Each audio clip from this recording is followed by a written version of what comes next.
Apple is about to do something really dangerous. And if the leaks are even half true, the iPhone 17e could become the most confusing and most successful iPhone Apple has ever released. Because this isn't just another budget iPhone. This looks like Apple's secret weapon, a phone designed to dominate the mid-range market, destroy Android competition, and still make people feel like they're holding something premium. And the craziest part? Most people won't even realize what Apple is doing until it's too late. So today, we're breaking down every major iPhone 17e leak, what Apple might be hiding, and why this iPhone could become the #1 most purchased model of 2026. And trust me, by the end of this video, you'll either be excited or you'll feel like Apple is playing mind games with all of us. First, let's talk about the name itself, iPhone 17e. That E matters. Apple has used letters like SE for budget models in the past, but this is different. The iPhone 17e sounds like Apple is creating a new category, something that's not fully cheap, not fully flagship, but perfectly placed in the middle. Think of it as the iPhone for the majority of humans. Apple knows most people don't want to pay $1,200 for a Pro Max. They want something that feels premium, looks modern, runs fast, takes great photos, lasts all day, and doesn't destroy their bank account. Apple is aiming directly at that market. And if the leaks are correct, the iPhone 17e might be the iPhone that finally makes buying the Pro model feel unnecessary.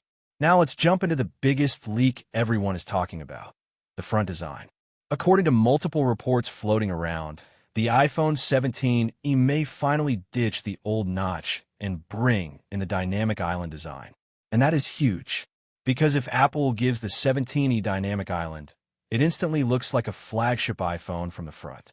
That means no one can tell if you're using a budget model or a premium one. And Apple loves that. Because Apple doesn't only sell phones. They sell status, emotion, and identity. Dynamic Island makes the phone feel new gen. It tells everyone, this is not an old iPhone. This is modern. And psychologically, that one change alone could make millions of people upgrade. But here's where Apple gets sneaky. While leaks suggest Dynamic Island is coming, the iPhone 17 might still keep a 60Hz display. That means no promotion. No ultra-smooth scrolling like the Pro models. And yes, some people will complain. Tech reviewers will call it outdated. Comments will be full of 60Hz in 2026. But here's the truth. Most buyers don't actually care.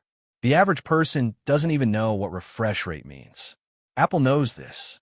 So Apple might give the iPhone 17 the modern look, but keep the display refresh rate as the invisible limitation that helps protect Pro model sales. And honestly, it's genius. Apple doesn't need to make the 17e perfect. They just need to make it feel perfect. Now, let's talk performance, because this is where things get spicy. The iPhone 17 is rumored to come with an A19 chip or some variation of it. Maybe slightly downclocked, maybe fewer GPU cores, but still an A19 class chip. Meaning this thing will likely be insanely fast. Like faster than most Android flagships fast. And that's the part that scares competitors. Because Apple doesn't have to win by putting crazy specs on paper.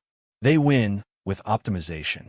The iPhone 17, it doesn't need 16 gigabytes of RAM to feel smooth. It doesn't need a 200MP camera to take beautiful pictures. Apple makes the experience feel premium. And if you give that experience to people at a lower price, that becomes a market takeover. So what does this mean for real life? It means the iPhone 17e might become the best iPhone for students, for working professionals, for casual users, for creators starting out, and even for people who just want a reliable phone without paying luxury pricing. It becomes the default iPhone of 2026. And if Apple plays their cards right, this model could outsell Pro models by a massive margin. Now, let's get into the camera situation, because this might be the most interesting part. Apple has been slowly improving cameras each year, but the 17e leaks suggest it could come with a solid camera setup, potentially borrowing a lot from previous premium models. Apple does this all the time. They recycle proven hardware and then upgrade software processing. So even if the 17, it doesn't get all the Pro features like the best zoom, lens, it will still likely take better photos than most phones in its price range. You can expect strong portraits, great night shots, sharp video, and that classic iPhone look people love, especially in social media. And for a faceless content creator, influencer, or business owner, this phone could be the perfect tool because it's powerful, dependable, and still shoots extremely high-quality content. And then there's battery life. Apple has been quietly winning this category. They don't always brag about massive battery numbers like Android brands, but the actual results matter. With an A19 level chip and efficiency improvements, the iPhone 17e could end up having some of the best battery life in its class, which again pushes it closer to perfect iPhone territory. Imagine a phone that looks modern, feels premium, runs fast, shoots great video, and lasts all day, without costing Pro Max money. That's dangerous. That's how you dominate the market. Now here's the part nobody is talking about enough: pricing and strategy. If Apple prices the iPhone 17e correctly, it could become the iPhone that kills Android mid-range phones completely in the United States. Because right now, Android wins in the mid-range due to price.